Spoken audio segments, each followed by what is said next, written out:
പ്രേക്ഷകർക്ക് 100,000 കംപ്ലൈന്റ്സ് ആണ്. ഒന്നാമത്തെ കാര്യം, ബിഗ് ബോസ് പാർഷ്വാലിറ്റി ചില കണ്ടസ്റ്റന്റ്സിനോട് കാണിക്കുന്നു.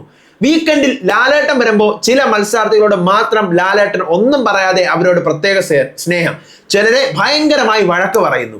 ബിഗ് ബോസ് കൊടുക്കുന്ന ടാസ്കുകളെല്ലാം തന്നെ വെറും നഴ്സറി ലെവൽ, സാറ്റുകളി, കുളങ്കര, ഇമാതിരിയുള്ള ടാസ്കുകൾ. എങ്ങനെയാണ് നിങ്ങൾ ഓഡീഷൻ നടത്തി ഇത്രയും കഴിവുള്ള PhD എടുത്ത വാഴകളെ ബിഗ് ബോസിനകത്ത് സെലക്ട് ചെയ്തത് എന്നാണ് ഓഡിയൻസ് ചോദിക്കുന്നത്. ബിഗ് ബോസ് തുടങ്ങുന്നതിന് മുന്നേ എങ്ങനെയായിരിക്കണം ബിഗ് ബോസ് പോകേണ്ടതെന്ന് പ്രേക്ഷകർ പറഞ്ഞാലും, ബിഗ് ബോസ് നടക്കുന്ന സമയത്ത് ഇങ്ങനെയാണോ നിങ്ങൾ കൊണ്ടുപോകുന്നതെന്ന് പ്രേക്ഷകർ ചോദിക്കുകയും, ബിഗ് ബോസ് കഴിഞ്ഞതിന് ശേഷം ഇത് എന്ത് ബിഗ് ബോസ് ആയിരുന്നു, നമുക്ക് ഇതുവരെ ടെലികാസ്റ്റ് ചെയ്തതിൽ ഒട്ടും ഇഷ്ടമില്ലാത്ത ബിഗ് ബോസ് ആണ് ഇപ്പോൾ കഴിഞ്ഞു പോയ സീസൺ എന്ന് ഞാനടക്കം നിങ്ങളടക്കം നമ്മൾ എല്ലാവരും ഒരുപോലെ പറയുന്ന കാര്യമാണ്. മെയിൻലി നമ്മുടെ മലയാളം ബിഗ് ബോസിൽ ഇംപ്രൂവ് ചെയ്യേണ്ട കുറേ കാര്യങ്ങളുണ്ട്, മാറേണ്ട കുറേ കാര്യങ്ങളുണ്ട്, ശ്രദ്ധിക്കേണ്ട കുറേ കാര്യങ്ങളുണ്ട്. ഈ കാര്യങ്ങളെല്ലാം എന്തൊക്കെയാണെന്ന് പ്രേക്ഷകർ തന്നെ പറയുന്നുണ്ട്. ശരിക്കും എൻ്റെ പൊന്നു മക്കളെ, പ്രേക്ഷകർ പറയുന്ന ഈ കാര്യങ്ങൾ കേട്ടാൽ നമ്മൾ ഞെട്ടിപ്പോവും. ബിഗ് ബോസ് ടീമെ, നിങ്ങളത് കാണുന്നുണ്ടെങ്കിൽ നിങ്ങളത് ശ്രദ്ധിക്കണം. കാരണം നിങ്ങളുടെ ഓഡിയൻസ് ആണ് ഈ വക കാര്യങ്ങൾ പറയുന്നത്. ബിഗ് ബോസ് നടക്കുന്ന സമയത്തോ ബിഗ് ബോസ് കഴിഞ്ഞ സമയത്തോ നമുക്കിതിനെക്കുറിച്ച് സംസാരിക്കാൻ പറ്റത്തില്ല. പക്ഷെ ബിഗ് ബോസ് തുടങ്ങുന്നതിന് മുന്നേ മാത്രമേ നമുക്ക് ഇമാതിരി കാര്യങ്ങൾ സംസാരിക്കാൻ പറ്റൂ. കാരണം എന്നാൽ മാത്രമേ ഷോ കൂടുതൽ ഇംപ്രൂവിലേക്ക് പോകത്തുള്ളൂ. മാത്രമല്ല, ഒരു ബിഗ് ബോസ് പ്രേക്ഷകൻ എന്നുള്ള നിലയ്ക്ക് പേഴ്സണലി എനിക്ക് പറയാനുള്ള ഒരു കാര്യം, ഒരു ബിഗ് ബോസ് ഷോ നമ്മൾ കാണുമ്പോൾ അതിൽ നമുക്ക് എന്റർടൈൻമെന്റ് ഫാക്ടർ എന്ന് പറഞ്ഞു കഴിഞ്ഞാൽ അടിയല്ല. അടി അതിൻ്റെ ഒരു പാട്ടാണ്. അടിയും വഴക്കും ബഹളവും ഡിബേറ്റ്സും ഓരോരുത്തരുടെ നിലപാടും പേഴ്സണാലിറ്റിയും അതുപോലെ തന്നെ ടാസ്കുകളും മൈൻഡ് ഗെയിമുകളും ഉറക്കമുളച്ചിട്ടുള്ള ടാസ്കുകളും, അങ്ങനെ total complete package of entertainment with all of the ഇമോഷൻസിന്റെ ഒരു മിക്സ്ചർ ആണ് ബിഗ് ബോസ് എന്ന് പറയുന്നത്, അല്ലേ? അല്ലാതെ ദേ വഴക്ക് കൂടി, ഇതേ അടി കൂടി, ഇതേ അവൻ അവളെ അടിച്ചു, ദാറ്റ്സ് നോട്ട് ബിഗ് ബോസ്. എല്ലാത്തിൻ്റെയും കൂടെ ഒരു മിക്സ്ചർ ആണ് ബിഗ് ബോസ്. അങ്ങനെ നമ്മുടെ പ്രേക്ഷകർ പറഞ്ഞിരിക്കുന്ന കുറെ ഒപ്പീനിയൻസ് നമുക്ക് കേട്ടു നോക്കാം. ഞാൻ ഞെട്ടിപ്പോയി പ്രേക്ഷകർ ഇത്രയും കാര്യങ്ങൾ എക്സ്പെക്ട് ചെയ്യുന്നു എന്ന് അറിഞ്ഞതിൽ. PR-കൾ വിന്നറാകുന്ന കാലമാണ് ഇപ്പോൾ കഴിഞ്ഞു പോകുന്ന സീസണുകളെന്ന് നമുക്ക് വളരെ വ്യക്തമായിട്ട് അറിയാം. ഇനിയെങ്കിലും അത് ആവർത്തിക്കാതിരിക്കാനും പ്രേക്ഷകർ പറയുന്നുണ്ട്. എന്തായാലും പ്രേക്ഷകർ പറയുന്ന കുറച്ച് കാര്യം നമുക്ക് കേട്ടു നോക്കാം. ആദ്യം തന്നെ എൻ്റെ മൂൺലൈറ്റ് മീഡിയയിലോട്ട് എല്ലാവർക്കും സ്വാഗതം. വീഡിയോ ആദ്യമായിട്ട് കാണുന്നവർ ചാനൽ ഒന്ന് സബ്സ്ക്രൈബ് ചെയ്തേക്ക്. നിങ്ങളുടെ ഓരോ ലൈക്കും എനിക്ക് കിട്ടുന്ന കോൺഫിഡൻസ് ആണ്, മോട്ടിവേഷൻ ആണ്. അതോടൊപ്പം നിങ്ങൾ ഇൻസ്റ്റയിലോ FB-ലോ ആണ് വീഡിയോ കാണുന്നെങ്കിൽ മസ്റ്റായിട്ട് പേജ് ഫോളോ ചെയ്യാനും യൂട്യൂബിലെ ഹൈപ്പ് ബട്ടൺ ഒന്ന് ക്ലിക്ക് ചെയ്ത് ഹൈപ്പ് ചെയ്തിട്ടേ പോവാം മക്കളെ. അപ്പോൾ നമുക്ക് തുടങ്ങാം. ഒരു 6-7 ദിവസം മുന്നേ കമ്മ്യൂണിറ്റിയിൽ ഞാനൊരു പോസ്റ്റ് ഇട്ടിട്ടുണ്ടായിരുന്നു, ബിഗ് ബോസ് 8-ൽ എന്തൊക്കെ മാറ്റങ്ങൾ വരണമെന്നാണ് നിങ്ങൾ ആഗ്രഹിക്കുന്നതെന്ന്. സാധാരണ എല്ലാ ബിഗ് ബോസ് തുടങ്ങുന്നതിന് മുന്നേ ഞാൻ ഇതുപോലൊരു പോസ്റ്റ് ഇടാറുണ്ട്. നിങ്ങൾ കുറേ പേര് കുറേ കാര്യങ്ങൾ പറയാറുണ്ട്. ഭയങ്കര ഇൻട്രസ്റ്റിംഗ് ആയിട്ട് തോന്നി കമന്റ് ബോക്സ് നോക്കിയപ്പോൾ. ബിഗ് ബോസിനെ കുറിച്ച് സ്ഥിരം വരുന്ന കംപ്ലൈൻറ്റ്സ് എല്ലാം കൂടി ഒരുമിച്ച് ചേർത്ത ഫസ്റ്റ് കമന്റ് തന്നെ നമുക്ക് വായിച്ചു നോക്കാം. ഒന്നാമത്തെ ആൾ പറഞ്ഞിരിക്കുന്നതാണ്, നല്ല നിലപാടുകളുള്ള സത്യസന്ധമായി നിൽക്കുന്ന ആൾക്കാരായിരിക്കണം മത്സരാർത്ഥികൾ. അയാളുടെ ഓരോ വേർഡ്സും എടുത്ത് നമുക്ക് ഡിസ്കസ് ചെയ്യേണ്ട കാര്യമാണ്. കാരണം ശരിയാണ്, നിലപാട് ബിഗ് ബോസിനകത്ത് വരുന്ന ഓരോരുത്തരും ഓരോ നേരം പറഞ്ഞ അപ്പ കാണുന്നവർ അപ്പാന്ന് വിളിക്കുന്ന സ്വഭാവമാണ് പലർക്കും. ഇത് നിങ്ങളുടെ പേഴ്സണാലിറ്റി അഫക്റ്റ് ചെയ്യുന്ന കാര്യമാണ്. അപ്പോൾ നിലപാടുകളുള്ള സ്ട്രോങ് ആയിട്ടുള്ള ഡിസിഷൻ എടുക്കുന്ന അല്ലെങ്കിൽ ഒരു എന്താ പറയുക ഒരു സ്റ്റാൻഡുള്ള മത്സരാർത്ഥികളെ സെലക്ട് ചെയ്യാനായിട്ട് ഇന്റർവ്യൂ പാനലിൽ പ്രത്യേകം ശ്രദ്ധിക്കുക. രണ്ടാമത് അയാൾ തന്നെ പറയുന്ന കാര്യമാണെന്ത്, അവിടെ കൊടുക്കുന്ന ടാസ്കുകൾ ഉഡായിപ്പില്ലാതെ ചെയ്യണം. പക്ഷേ ഉഡായിപ്പ് എന്ന് പറഞ്ഞാൽ ഒരു ചെറിയ ലെവൽ ഓഫ് ഉഡായിപ്പ് ഉണ്ടെങ്കിൽ മാത്രമേ ടാസ്കിൽ ഇൻട്രസ്റ്റിംഗ് ആവത്തുള്ളൂ. ഇപ്പോൾ ഒരു സ്ട്രൈറ്റ് ലൈൻ നമ്മൾ വരച്ചു കഴിഞ്ഞാൽ ആ ടാസ്ക് ഇങ്ങനെ പോകണം എന്നൊരു ഉദ്ദേശം നമുക്കുണ്ടെങ്കിലും പക്ഷെ അത് ഇങ്ങനെ പോകുമ്പോൾ മാത്രമേ അതിലൊരു ഇൻട്രസ്റ്റ് ഉണ്ടാവുള്ളൂ. സോ അതിനോട് എനിക്ക് യോജിപ്പില്ല. ദെൻ സ്വന്തമായി അഭിപ്രായം പറയണം. മറ്റുള്ളവരുടെ കൂടെ നിന്ന് ഗ്രൂപ്പ് കളിക്കാതെ വിമർശിക്കേണ്ടവരെ വേണ്ട സമയത്ത് വിമർശിച്ചും വൃത്തികേടുകൾ പറയാതെ മറ്റുള്ളവരെ ബഹുമാനിച്ചും കളിക്കാനാണ് പറയുന്നത്. ശരിക്കും അത് സത്യം തന്നെയാണ്. നമുക്ക് ഗ്രൂപ്പൊക്കെ കൂടാം, പക്ഷെ ഗ്രൂപ്പ് കൂടുമ്പോൾ നമ്മുടെ മലയാളം ബിഗ് ബോസിലുള്ള പ്രത്യേക ഒരു ലെവൽ എന്ന് പറഞ്ഞു കഴിഞ്ഞാൽ ഗ്രൂപ്പ് കൂടി എല്ലാം കൂടി എന്ത് ചെയ്യും, കുടുംബശ്രീ കൂടി ഒരറ്റത്തിരിക്കും. അങ്ങനെയല്ല, ശരിക്കും ഗ്രൂപ്പ് നമുക്ക് കൂടുമ്പോൾ ഒരു 5 പേരുള്ള ഒരു ഗ്രൂപ്പിനകത്താണ് നമ്മൾ കൂടുന്നതെങ്കിൽ ഏതൊരു മൊമെന്റിലും നമുക്ക് നമ്മുടേതായിട്ടുള്ള ഒരു ഗെയിം ഉണ്ടായിരിക്കണം. ഇവർക്ക് എഗെയിൻസ്റ്റ് കളിക്കാൻ നമ്മൾ എപ്പോഴും പ്രാപ്തരായിരിക്കണം. അല്ലാതെ വാടേ നമുക്കൊരു ടീം കൂടാൻ കേട്ടാ, ഈ ടാസ്കിൽ നമുക്ക് 5 പേർക്ക് ഒരു ടീം, അങ്ങനെ നിൽക്കുകയും ചെയ്യരുത്. നിങ്ങൾ വാഴയാവും, നിങ്ങൾ അതിനകത്ത് ചാവേറാവും. സീസൺ 7 ആണ് അതിന് ബെസ്റ്റ് ഉദാഹരണം. നമ്മളെല്ലാവരും കണ്ടതാണ് അപ്പാനിയുടെ കാര്യം. ഒരു ഗ്രൂപ്പിനകത്ത് പെട്ടുപോയി അപ്പാനി പുറത്താവാനുള്ള ഒരേ ഒരു റീസൺ എന്താണെന്ന് നമുക്ക് നല്ലതുപോലെ അറിയാം. അപ്പൊ അതുകൊണ്ടൊക്കെ തന്നെ നമ്മൾ എന്ത് ചെയ്യണം, നമ്മൾ ഒരു ഗ്രൂപ്പിൽ അകപ്പെടുമ്പോഴത്തേക്കും കുറേ കാര്യങ്ങൾ നമ്മൾ ശ്രദ്ധിക്കേണ്ടതായിട്ടുണ്ട്. ആ ഗ്രൂപ്പിൽ നിൽക്കുന്ന സമയത്ത് നമുക്ക് നമ്മുടേതായിട്ടുള്ള ഒരു ഗെയിം വ്യൂ ഉണ്ടായിരിക്കണം. ആ കൂടെ നിൽക്കുന്നവരെ ഒറ്റി കളിക്കാനുള്ള ഒരു മൈൻഡ് സെറ്റ് നമുക്കുണ്ടെങ്കിൽ മാത്രമേ ബിഗ് ബോസ് ഗെയിമിൽ നമുക്ക് മുന്നോട്ട് കൊണ്ടുപോകാൻ പറ്റുള്ളൂ. ദെൻ അടുത്ത് വേണ്ട സമയത്ത് വിമർശിച്ചും വൃത്തികേടുകൾ പറയാതെ. ശരിയാണ്, കഴിഞ്ഞ സീസൺ നമുക്കറിയാം വൃത്തികേടിന്റെ പൂരമായിരുന്നു. നമുക്ക് എല്ലാവരും പൊതുവെ പറയുന്നൊരു കാര്യമാണ്, സീസൺ 6 ആണ് ഭയങ്കര നമുക്ക് കാണാൻ പോലും പറ്റാത്ത, കുടുംബ പ്രേക്ഷകർക്ക് കാണാൻ പറ്റാത്ത സാധനങ്ങളുള്ള സീസൺ 6 ആണ്. പക്ഷേ ഫോർ മീ എനിക്ക് തോന്നിയിട്ടുള്ളത് സീസൺ 7 ആണ്. വൃത്തികേടുകൾ ഇമാതിരി ലെവലിൽ എന്തൊക്കെ കേസുകളാണ്, നാറ്റക്കേസും തേട്ടക്കേസും, ഞാൻ അങ്ങനെ തന്നെ പറയും. കാരണം നിങ്ങൾ എൻ്റെ റിവ്യൂ ഇതിപ്പോൾ 4ാമത്തെ വർഷമാണ് കേൾക്കുന്നത്. സീസൺ 5ലും 6ലും ഒക്കെ ഞാൻ റിവ്യൂ പറഞ്ഞിട്ടുണ്ട്. ഞാൻ യൂസ് ചെയ്യുന്ന ചില വേർഡ്സ് ഉണ്ട്, മാന്യമായ രീതിയിൽ മാത്രം ഞാൻ എൻ്റെ വീഡിയോയുടെ മുന്നിൽ വന്നിരുന്ന് സംസാരിക്കാറുള്ളൂ. പക്ഷേ സീസൺ 7 ആയപ്പോൾ എൻ്റെ ആ മാന്യത മൊത്തം പോയി. കാരണം എനിക്ക് നാട്ടക്കേസും നീട്ടക്കേസും പറഞ്ഞേ പറ്റത്തുള്ളൂ. ഞാൻ ഇപ്പം അങ്ങനെ തന്നെ പറയും. കാരണം എനിക്കിപ്പോൾ ഒരു നാണുവിളിപ്പില്ല. കാരണം അതിനകത്ത് പറഞ്ഞ് കേട്ട് നിങ്ങളുടെ അടുത്ത് ഞാൻ അതല്ലാതെ എങ്ങനെ റിവ്യൂ ചെയ്യും? അപ്പോൾ അതുകൊണ്ട് ഫോർ മീ സീസൺ 7-നകത്താണ് അത്രയ്ക്കും നാട്ടക്കേസ് ഉണ്ടായിട്ടുള്ളത്. അത്രയ്ക്കും നമ്മൾ കുടുംബ പ്രേക്ഷകരായിക്കോട്ടെ, സാധാ പ്രേക്ഷകരായിക്കോട്ടെ, യൂത്ത് ആയിക്കോട്ടെ, ഏത് പ്രായത്തിലുള്ളവരും ക്രിഞ്ചൊന്നും അല്ലടേ, എന്ത് ഡിസ്കസ്റ്റിംഗ് ആയിട്ട് തോന്നിയിട്ടുള്ള കുറെ എയിൽമെന്റ്സ് ഉള്ള സാധനം സീസൺ 7 ആണ്. അപ്പൊ ഇവര് പറഞ്ഞ ആ കമന്റിനോട് ഞാൻ ഭയങ്കരമായിട്ട് യോജിക്കുന്നു. വൃത്തികേട് ദയവ് കരുതി നമുക്ക് കാണാൻ താല്പര്യമില്ല. ഓക്കെ, നിങ്ങൾ തെറി വിളിച്ചോ, നമ്മൾ അത് സഹിക്കും. വൃത്തികേട് പറ്റത്തില്ല. അതുകൊണ്ടാണ് ദെൻ അടുത്ത് തനിക്ക് നേരിടേണ്ടി വരുന്ന നെഗറ്റീവുകൾ ക്ഷമയോടെ നേരിട്ട് മുന്നേറണം. അത് കറക്റ്റ്. കാരണം നമ്മൾ ബിഗ് ബോസ് വീട്ടിൽ പോയി നിൽക്കുമ്പോൾ ഉള്ള കാലം മൊത്തം നമ്മളെ പോസിറ്റീവ് മാത്രമായിരിക്കത്തില്ല, നെഗറ്റീവ്സും പറയാനായിട്ട് ആൾക്കാരുണ്ട്. അപ്പം നമ്മൾ അത് നേരിട്ട് മുന്നോട്ട് പോയാൽ മാത്രമേ നമുക്കൊരു സർവൈവൽ ഷോ കൂടിയാണ് അതല്ലേ, അപ്പോൾ ഒരു സർവൈവൽ ഉണ്ടാവത്തുള്ളൂ. ദെൻ അങ്ങനെ നന്നായി ഗെയിം കളിക്കുന്ന ആളെ വിജയിപ്പിക്കണം. അത് ആർക്കിട്ടുള്ള കുത്താണ്? പ്രേക്ഷകർക്കിട്ടുള്ള കുത്താണ്. കറക്റ്റാണ്. ദെൻ അല്ലാതെ വല്ല മണ്ടിയോ ജയിക്കാനാണെങ്കിൽ ഈ പ്രോഗ്രാം നടത്തരുത്. അതായത് നമുക്ക് അങ്ങനെ കാണണ്ട എന്നാണ് പ്രേക്ഷകർ പറയുന്നത്. PR ഉള്ളവരെ ഇതിൽ പങ്കെടുപ്പിക്കരുത്. അത് കുറച്ചായാലും കൂടുതലായാലും അത് നമുക്ക് ഒരിക്കലും പ്രെഡിക്റ്റ് ചെയ്യാൻ പറ്റില്ല. PR എപ്പോഴും ഉണ്ടാവും.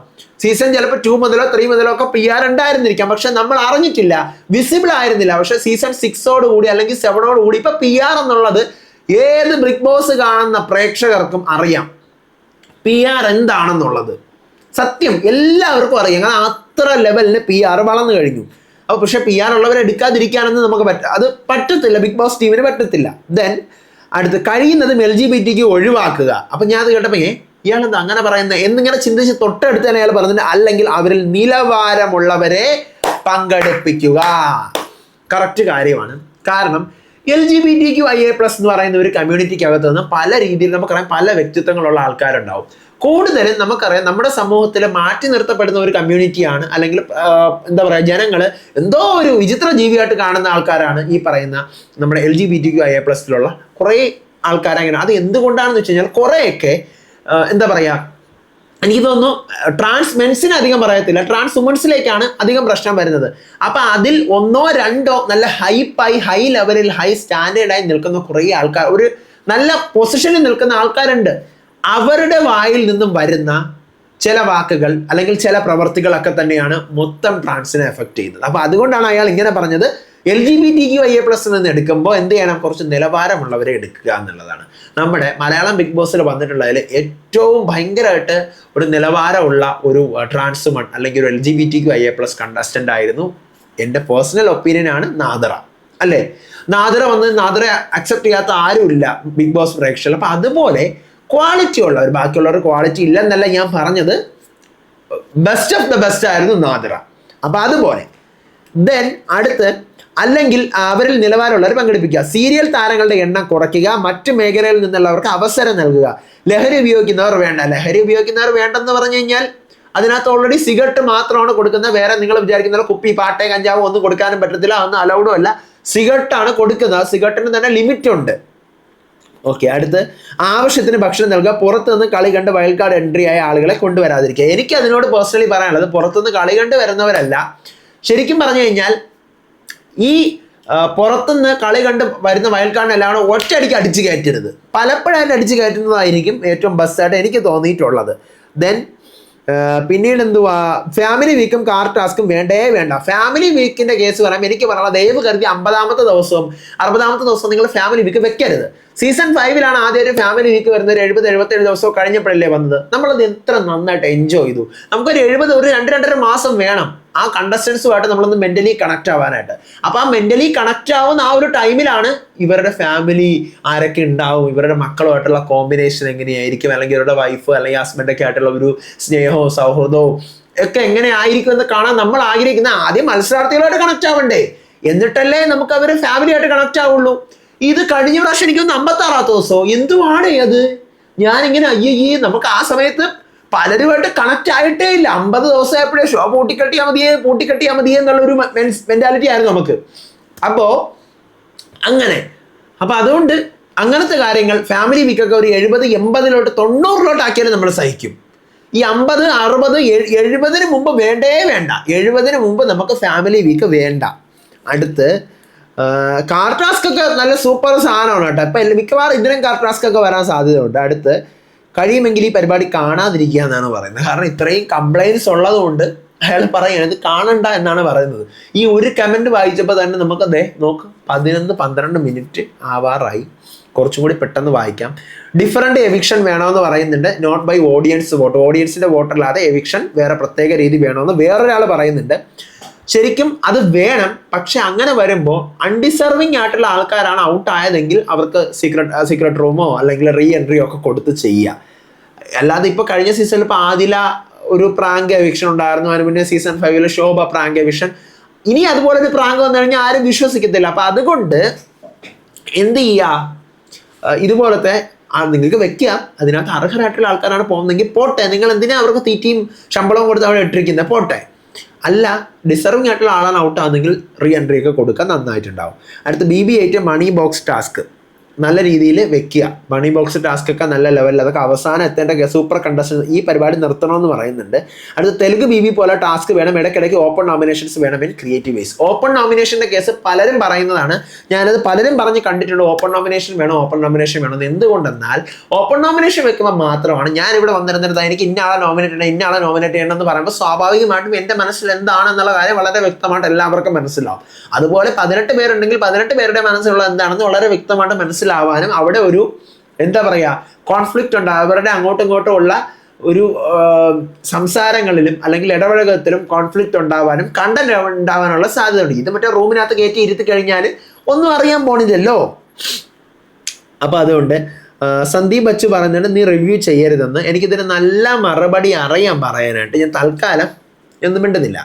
അടുത്ത് സീക്രസി കീപ്പ് ചെയ്യണമെന്ന് പറയുന്നത് ബിഗ് ബോസ് ആണ് മക്കളെ. സീക്രസി ഒന്നും നടക്കത്തില്ല. സീക്രസി എല്ലാം പുറത്ത് വരും, മിക്കവാറും എല്ലാം പുറത്ത് വരും. നല്ല വീക്കിൽ ടാസ്ക് ഒക്കെ കൊടുക്കണം. ചലഞ്ചേഴ്സ് വീക്കൊക്കെ വേണമെന്ന് പറയുന്നുണ്ട് വേറൊരാള്.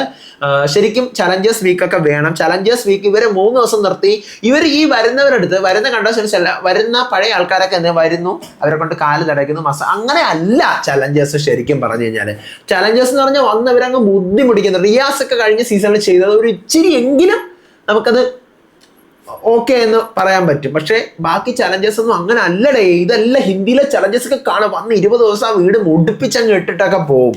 അത്ര ഒരു 10 ദിവസമെങ്കിലും നിർത്തണ്ടേ. ഇത് റേറ്റിംഗ് കൂട്ടാൻ വേണ്ടി കൊണ്ടുവരും, അതാണ് പ്രശ്നം. റേറ്റിംഗ് കൂട്ടാൻ വേണ്ടി ചലഞ്ചേഴ്സിനെ കൊണ്ടുവരുന്നതാണ് പ്രശ്നം. നമുക്ക് റേറ്റിംഗ്, നമ്മൾ പ്രേക്ഷകർ, സാധാ പ്രേക്ഷകർക്ക് റേറ്റിങ്ങിനെ കുറിച്ചോ ഷോയുടെ ഇംപ്രഷനെ കുറിച്ചോ ഷോ സക്സസ് ആണോ ഫ്ലോപ്പ് ആണോ ഇതൊന്നും തിരക്കേണ്ട കാര്യമില്ല. നമുക്ക് എന്താ വേണ്ടത്, എന്റർടൈൻമെന്റ് ആണ്. നമുക്ക് പഴയ സീസണിൽ ആൾക്കാരെ കൊണ്ടുവരുമ്പോൾ അവർ കുറച്ചുകൂടി കൂടുതൽ ദിവസം അവിടെ നിൽക്കുക എന്നുള്ളതാണ് വേണ്ട സാധനം. നല്ല വീക്കിലി ടാസ്ക് കൊടുക്കണം. അത് എൻ്റെ പൊന്നി കഴിഞ്ഞ പ്രാവശ്യം എനിക്ക് അറിഞ്ഞൂടെ എന്ത് ചെരുപ്പ് കമ്പനി, ചെരുപ്പ് ഫാക്ടറി, എന്ത് തൊല്ല സാധനം വരുന്നതൊക്കെ ഞാൻ ഇപ്പം ആലോചിച്ച് നോക്കുമ്പോൾ അടുത്ത് വോട്ടിംഗ് മാറ്റണം, മൊത്തം നമ്മളെ കാട്ടുന്നില്ല, അതൊന്നും നടക്കത്തില്ല. ഹിന്ദി ബിഗ് ബോസ് ഒക്കെ നിങ്ങൾ പോയി കണ്ടു നോക്ക്. ഫൈനൽ വോട്ടിംഗ് ഒന്നും കാണിക്കാതെ തന്നെ സൽമാൻ പിടിച്ചങ്ങ് ഒരൊറ്റ പൊക്കലാണ് വിന്നർ എന്നും പറഞ്ഞുകൊണ്ട്. അടുത്ത് വൈൽഡ് കാർഡ് വന്നു കഴിഞ്ഞാൽ പുറത്തെ കാര്യം പറഞ്ഞാൽ അവരെ അപ്പോൾ തന്നെ ഔട്ടാക്കി വിടുക. പിന്നെ ക്യാപ്റ്റൻസി ഓരോ വീക്കിലും ഗെയിമേഴ്സ് ടാസ്ക് വിന്നേഴ്സിനെ BB തന്നെ സെലക്ട് ആക്കുക. ഇതൊന്നും നടക്കത്തില്ല. പക്ഷേ ഈ സീസണിൽ ചിലപ്പോൾ നടക്കാനുള്ള സാധ്യതയുണ്ട്. കാരണം പൊളിറ്റിക്സ് ആണ്, ടീം പൊളിറ്റിക്സ് ആണ്. അപ്പോൾ അവർക്ക് തന്നെ ഡിസൈഡ് ചെയ്യാനുള്ള ഒരു സാധനം വരുന്നുണ്ട്. ടാസ്ക് ഒക്കെ ഇൻട്രസ്റ്റിംഗ് ആക്കണം എന്ന് പറഞ്ഞിട്ട് അതൊന്നും നടക്കൂല. അതൊന്നും ആ പ്രതീക്ഷയൊന്നും മലയാളം ബിഗ് ബോസിന് വേണ്ട. വൈൽഡ് കാർഡ്സിന് 2 ആഴ്ചയെങ്കിലും നോമിനേഷൻ ഫ്രീ ആക്കണം. അത് വളരെ നല്ലൊരു കാര്യമാണ്. സത്യം തുടക്കത്തിലെ ഒരു കണ്ടസ്റ്റന്റ് ഇപ്പം ആ 18 കണ്ടസ്റ്റൻസ് കയറി 28ാമത്തെ ദിവസമായിരിക്കും ഇവർ വൈൽഡ് കാർഡിനെ കയറ്റി വിടുന്നത്. അപ്പോൾ 28 ദിവസം ഞാൻ പറയട്ടെ, ഈ കണ്ടസ്റ്റൻസിനെ കയറ്റി വിട്ട് അവർ ഒന്നാമത്തെ ഡേ, രണ്ടാമത്തെ ഡേ നമ്മളവരെ കണ്ടു, മൂന്നാമത്തെ ഡേ കണ്ടു, അങ്ങനെ നമ്മൾ 28ാമത്തെ ദിവസം കാണുമ്പോഴാണ് ബാക്കിയുള്ള കണ്ടസ്റ്റൻസിനെയൊക്കെ അവരെടുത്ത് എന്ത് ചെയ്യുന്നത്, അങ്ങോട്ട് ഇടുന്നത്. അപ്പം ബാക്കിയുള്ള കണ്ടസ്റ്റൻസിനെ സംബന്ധിച്ചിടത്തോളം, അതായത് വൈൽഡ് കാർഡ് എൻട്രീസിനെ സംബന്ധിച്ചിടത്തോളം അവര് ഇതിനകത്തേക്ക് വരുന്നത് അവരുടെ ഒന്നാമത്തെ ഡേ അല്ല, അവർ 27 ദിവസം ഇൻവിസിബിൾ ആയി പുറത്തു നിന്ന് കളിച്ച് വിസിബിൾ ആയി 28ാമത്തെ ദിവസത്തിലേക്കാണ് അവർ വന്ന് വീഴുന്നത് ഡയറക്ട്ലി അല്ലേ. അപ്പൊ അവരെ പ്രേക്ഷകർ ഒരിക്കലും ഒറ്റയടിക്ക് അക്സെപ്റ്റ് ചെയ്യില്ല, ഒറ്റയടിക്ക് അവർ അക്സെപ്റ്റ് ചെയ്യണം. അപ്പൊ 2 ആഴ്ച അവർക്ക് നോമിനേഷൻ ഫ്രീ കൊടുക്കണമെന്നാണ് പറയുന്നത്. പക്ഷെ കഴിഞ്ഞ വർഷമൊക്കെ ഒരാഴ്ചയൊക്കെ കൊടുത്തിരുന്നു. അതിനുശേഷമാണ് പ്രവീണൊക്കെ എവിക്റ്റ് ആയത്. നമുക്കറിയാം പ്രവീണും മസ്താനി എവിക്റ്റ് ആയത്. അപ്പം 2 ആഴ്ചയെങ്കിലും അവർക്ക് സമയം കൊടുക്കേണ്ടത് അനിവാര്യം തന്നെയാണ്. കാരണം ഞാൻ ഈ പറഞ്ഞ പോലെ അവരുടെ 28th ഡേയിലാണ് ഇവർ വന്ന് വീഴുന്നത്. അപ്പൊ അത്രയും ദിവസം കണ്ടു നിന്നവരിപ്പോൾ വരുന്നവർ നല്ലവരാണെങ്കിൽ പോലും എന്ത് ചെയ്യത്തില്ല, നമ്മൾ ഇവരല്ലേ, നമ്മൾ അവരെ കാര്യം പോകാൻ പറയാം എന്നുള്ള ലെവലിലെ ഇവിടുത്തെ ഓഡിയൻസ് അത് ചിന്തിക്കുള്ളൂ. ഇവിടുത്തെ ഓഡിയൻസ് അപ്ഡേറ്റഡ് ആവാനുണ്ട്. അപ്പൊ ഇവിടുത്തെ ഓഡിയൻസ് അപ്ഡേറ്റഡ് ആവണമെങ്കിൽ ആദ്യം നമ്മൾ അവർക്ക് വേണ്ട സാധനം കുറച്ച് കൊടുക്കണം ആണല്ലോ. അടുത്ത ഫസ്റ്റ് ആ വീക്കിലി ടാസ്ക് കൊടുക്കണമെന്ന് പറയുന്നുണ്ട്. അതെ, ശരിയാണ്. ഓപ്പൺ നോമിനേഷൻ വെക്കണം. റൂമിൽ പോയിരുന്ന് ഇവരെ നോമിനേഷൻ ചെയ്യുന്നു എന്ന് പറഞ്ഞാൽ പറയലല്ല, ക്രിയേറ്റീവായി ഓപ്പൺ നോമിനേഷൻ വെക്കണം. അതായത് സെക്കൻഡ് ആഴ്ച എല്ലാവരെയും നോമിനേഷനിൽ ഇടണം. 22 കണ്ടസ്റ്റൻസിനെ കൊണ്ടുവന്ന് രണ്ടെണ്ണത്തിന് ടാസ്ക് എല്ലാം നോക്കി അതിൻ്റെ ബേസിസിൽ ഔട്ടാക്കണം. ഫാമിലി വീക്ക് കഴിഞ്ഞാൽ എല്ലാവരും അടയും ചക്കരയും ആയിരിക്കും. അതുകൊണ്ട് ഫാമിലി വീക്ക് വേണ്ട. അതിന് പകരം ക്യാരക്ടർ സ്വിച്ച് ചലഞ്ചൊക്കെ കൂടുതൽ കൊടുത്താൽ മതി. സീസൺ 4, 6 ഒക്കെ പോലെ കണ്ടസ്റ്റൻസിനെ അവരെ തന്നെ എന്താ പറയുക, നേരിൽ കാണുമ്പോൾ എന്താ നടക്കുന്നതെന്നൊക്കെ നോക്കി ഫണ്ണിയായി അവർ ഇതിന് മുൻപ് ഹൗസിൽ ചെയ്ത എല്ലാ വൃത്തികേടും അന്ന് കളിപ്പിക്കരുത്. ഇത്തവണയെങ്കിലും മറ്റു ഭാഷയിൽ പോലെ 105 ദിവസമൊക്കെ നീട്ടിവെക്കുക. സത്യം, ഒരു 105 ദിവസം എനിക്ക് ആഗ്രഹമില്ല, 100 ദിവസം എനിക്കൊരാഗ്രഹമുണ്ട്. നടക്കുമെന്ന് അറിഞ്ഞുകൂടാ. പിന്നെ ഇതിനകത്ത് പറയുന്നൊരു പ്രധാന കാര്യം എന്താണ്, ഫസ്റ്റ് ഡേ തന്നെ, ഫസ്റ്റ് ആഴ്ച തന്നെ എല്ലാവരെയും പിടിച്ച് നോമിനേഷൻ, അത് ഉള്ള കാര്യമാണ്. ഡയറക്റ്റ്ലി പിടിച്ച് നിങ്ങൾ നോമിനേഷനിൽ ഇടുക, നിങ്ങളൊരു ടാസ്ക് കൊടുക്കുക, ടാസ്ക് തുറക്കുന്നവരൊക്കെ പിടിച്ചങ്ങോട്ട് ഇടുക. നമ്മുടെ സീസൺ 4 കൊടുത്തത് ഓർമ്മയുണ്ടോ? മജീഷ്യൻ ഒഴിച്ച് എല്ലാവരും വന്നെന്ന് തോന്നുന്നു ഫസ്റ്റ് വീക്കിലെ നോമിനേഷനിൽ. എനിക്ക് അങ്ങനെയാണ് എൻ്റെ ഒരു ഓർമ്മ കേട്ടോ. അപ്പോൾ മജീഷ്യൻ ക്യാപ്റ്റൻ ആയതുകൊണ്ട് വന്നിട്ടില്ല, നമ്മുടെ അശ്വിൻ വിജയ്, ബാക്കി എല്ലാവരും വന്നിട്ട്. അപ്പോൾ അതുപോലത്തെ ഇൻട്രസ്റ്റിംഗ് സാധനങ്ങൾ നിങ്ങൾ കൊടുത്താൽ മാത്രമേ എന്ത് ചെയ്യത്തുള്ളൂ, ഇത് മുന്നോട്ട് പോകത്തുള്ളൂ. ഇത് കുറച്ച് പേര് സേഫ് ആയിട്ടിരുന്ന് ബാക്കിയുള്ളവർക്കെതിരെ ഇരുന്ന് കല്ലെറിയും. അവരെല്ലാം നോമിനേഷനിൽ വരും, സ്ട്രോങ് വരുമ്പോൾ ഔട്ടാവും. ഇത് തന്നെയാണ്. നമ്മൾ മാത്രമല്ല, പ്രേക്ഷകർ ഇതിനകത്ത് തെറ്റായ ഒരു ഡിസിഷൻ എടുക്കുമ്പോൾ നിങ്ങൾ അല്ല ഇത് നടത്തുന്നേ. ഇതിൻ്റെ എന്താ പറയുക, ഫൈനൽ ഇതിൻ്റെ എന്താ പറയുക, ഒരു കൺട്രോൾ എന്ന് പറയുന്നത് നിങ്ങളുടെ കയ്യിലാണ്. അപ്പോൾ സ്ട്രോങ് ആയിട്ടുള്ള ഒരാൾ എവിക്റ്റ് ആയാൽ എന്തുകൊണ്ട് നിങ്ങൾക്ക് അവർക്കൊരു റീ എൻട്രി കൊടുത്തുകൂടാ? നമ്മുടെ സാഗറിൻ്റെയൊക്കെ എവിക്ഷൻ, എനിക്ക് സത്യം പറഞ്ഞ സാഗറിൻ്റെ എവിക്ഷൻ പോലെ ഞാൻ ഞെട്ടിയ ഒരു എവിക്ഷൻ ഇല്ല. ഞെട്ടലെന്നല്ല, അത്ര അൺഫെയർ. സാഗർ, അപ്പാനി, അതൊക്കെ പോലെ ഒരു അൺഫെയർ ആയിട്ടുള്ള എവിക്ഷൻ ഒന്നും പിന്നെ നടന്നിട്ടില്ല. മസ്താനിയൊക്കെ ഹിന്ദി ലെവൽ രാഗി സാവന്ത് ആയിരുന്നു. നമ്മുടെ മലയാളത്തിന്റെ രാഗി സാവന്ത് ആകാൻ ചാൻസ് ഉള്ള ഒരാളായിരുന്നു മസ്താനി. അല്ലെങ്കിൽ നമ്മുടെ തമിഴ് ബിഗ് ബോസിലെ വനിതയുടെ ഒരു മിനി വെർഷനൊക്കെ. അപ്പൊ അതൊക്കെയാണ് നിങ്ങൾ തൊലച്ചു കളഞ്ഞത്. അപ്പോൾ വോട്ട് മാത്രം പോകുന്നതിനോട് എനിക്ക് താല്പര്യമില്ല. അടുത്ത് ഫസ്റ്റ് വീക്ക് നോമിനേഷൻ വേണ്ട, അതൊന്നും ചിലപ്പോൾ കാണത്തില്ല, ചിലപ്പോൾ കാണും. ഫിസിക്കൽ ടാസ്ക് ഒഴിവാക്കി മൈൻഡ് ടാസ്ക് വേണം, പരസ്പരം ഫുൾ എക്സ്പോസ്ഡ് ആവണമെന്ന് പറയുന്നത് ശരിയാ. അങ്ങനെയൊക്കെ ആക്കിയാൽ കൊള്ളായിരിക്കും. അടുത്ത് കുറേ കാലത്തെ ആഗ്രഹമാണ് ഓപ്പൺ നോമിനേഷൻ. ഇതെങ്ങനെ നടന്നാൽ നല്ല മത്സരം ഉണ്ടാകും. ബിക്കോസ് നമ്മളെ നോമിനേറ്റ് ചെയ്ത ആളാരാണെന്ന് നമുക്കറിയാൻ പറ്റും. സ്വാഭാവികം, നല്ലതാണ്. ഡേ 1 തൊട്ട് തന്നെ ടാസ്കുകൾ കൊടുക്കണം. ഇതുവരെ ഇല്ലാത്ത ടാസ്കുകൾ കൊടുക്കണം. ഇന്നോവേറ്റീവ് ആവാം. PR വർക്ക്സ് പറയണ്ടല്ലോ, ശരിയാ. ഇതുവരെ ഇല്ലാത്ത ടാസ്കുകൾ കൊടുക്കുക. ചില ഹൈപ്പുള്ള ടാസ്കുകൾ നമ്മൾ പ്രേക്ഷകർ എൻജോയ് ചെയ്തിട്ടുള്ള കള്ളനും പോലീസൊക്കെ ഫസ്റ്റ് വീക്കൊക്കെ ഒന്ന് കൊടുത്താൽ കുഴപ്പമില്ല. ഇത് കള്ളനും പോലീസ് ആദ്യത്തെ വീക്ക് ഭയങ്കര തീപ്പൊരിയായിരിക്കേ. 50 ഡേയ്സിലൊക്കെ വന്ന് നിൽക്കുമ്പോഴാണ് സാറ്റ് കളി, കള്ളനും പോലീസും ഭൂതവും പ്രേതവും ഇതൊക്കെയാണ് നടക്കുന്നത്. ഡാൻസ് മാരത്തോൺ, എൻ്റെ പൊന്നേ പറയണ്ട. ഫസ്റ്റ് സീസൺ പോലത്തെ നോമിനേഷൻ റൗണ്ട്സ് വേണം. ആരടാ കമന്റ് പറഞ്ഞത്? ദേവ് കൃഷ്ണൻ. സെറ്റ്. ഫസ്റ്റ് സീസണിന്റെ നോമിനേഷൻ ഒക്കെ സീനാണ്, സീന് സാധനമാണ്. അതുപോലെയൊക്കെ വരണം. അടുത്ത് ആദ്യ ആഴ്ച തൊട്ട് എല്ലാ ആഴ്ചയിലും ഓപ്പൺ നോമിനേഷൻ വെക്കണം. അതും എന്തെങ്കിലും ക്രിയേറ്റീവ് ആയിരുന്നു. എല്ലാവരും പറയുന്നത് ക്രിയേറ്റീവ് ആയിരുന്നു. എൻ്റെ പൊന്നു മക്കളെ, ഹിന്ദി ബിഗ് ബോസ് ഒക്കെ നിങ്ങൾ കാണണേ. പ്രത്യേകം ആക്ടിവിറ്റി ഏരിയയിലൊക്കെ കൊണ്ടുപോയി ഇങ്ങനെ കാടും പടലൊക്കെ ആയിട്ടൊക്കെ വെച്ച് അതിൻ്റെ ഇടയിൽ കൂടെ അങ്ങനെ കയറി പോയി അവിടെ ഇയാളുടെ തലയിൽ പെയിന്റ് ഒഴിക്കുക, ആരാണ് നോമിനേറ്റ് ചെയ്യാനുള്ളത് അടിച്ച് പൊട്ടിക്കുക, അങ്ങനത്തെ സാധനങ്ങൾ. എനിക്കൊന്ന് മലയാളം ബിഗ് ബോസിൽ ഏതെങ്കിലും ഇങ്ങനെ കത്തിക്കാനൊക്കെ വന്നിട്ടുണ്ട്. ഇത് കത്തിക്കാൻ ഇപ്പോൾ ഈ സീസണിൽ ഉണ്ടാകുന്നെന്ന് തോന്നുന്നു. അനുമോൾ എന്തൊക്കെയോ ഡ്രാമയൊക്കെ കത്തിച്ചാലും എൻ്റെ ഫോട്ടോ കത്തിച്ചെന്നൊക്കെ പറഞ്ഞ് ഡ്രാമയൊക്കെ കാണിച്ചല്ലോ. ഫോട്ടോ കത്തിച്ചെന്നോ വലിച്ചു കീറിയെന്നൊക്കെ പറഞ്ഞ് എന്തൊക്കെയോ ഡ്രാമാസ് ഒക്കെ ഉണ്ടായിരുന്നല്ലോ.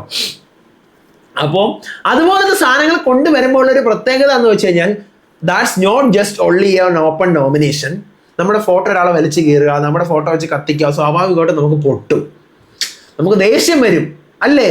അപ്പം അതൊക്കെ ഒരു കോൺഫ്ലിക്റ്റിന് റീസൺ ഉണ്ടാവും, കണ്ടന്റ് ഉണ്ടാവും.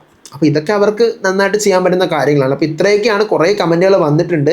ഇനി ഞാൻ വായിച്ചു കഴിഞ്ഞാൽ വീഡിയോയുടെ ലെങ്ത് ഒത്തിരി നീണ്ടു പോകും. സോ ഇതൊക്കെയാണ് ബേസിക് ആയിട്ട് ബിഗ് ബോസിൽ മാറ്റേണ്ട കാര്യങ്ങൾ എന്നാണ് പ്രേക്ഷകർ പറയുന്നത്. ദെൻ അടുത്ത പോസ്റ്റ് ഞാനിപ്പോൾ ഒരു 5 മണിക്കൂർ മുന്നേ ഇട്ടിട്ടുണ്ട്. ബിഗ് ബോസ് സീസൺ 8 ലാലേട്ടൻ എങ്ങനെയായിരിക്കണം, ലാലേട്ടൻ എന്തൊക്കെ കാര്യങ്ങൾ ശ്രദ്ധിക്കണം, എങ്ങനെ ലാലേട്ടൻ ശരിയല്ല, ലാലേട്ടൻ അങ്ങനെയാ, ലാലേട്ടൻ ഇവരോട് പാർഷ്യാലിറ്റി കാണിക്കുന്നതൊക്കെ കുറേ പേര് പറയാറുണ്ട് അല്ലേ? അപ്പം നിങ്ങൾ ലാലേട്ടൻ എങ്ങനെയായിരിക്കണം എന്നുള്ള കാര്യം കമൻറ്റ് ചെയ്യേ.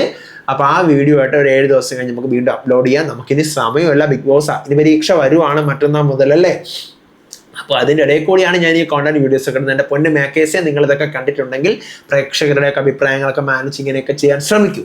അപ്പോൾ അടുത്ത വീഡിയോ ആയിട്ട് വരാം, വിശേഷമായിട്ട് വരാം. ചാനൽ സബ്സ്ക്രൈബ് ചെയ്യണം, കമൻറ്റ് ചെയ്യണം, ലൈക്ക് ചെയ്യണം, ഷെയർ ചെയ്യണം. അപ്പോൾ ബൈ.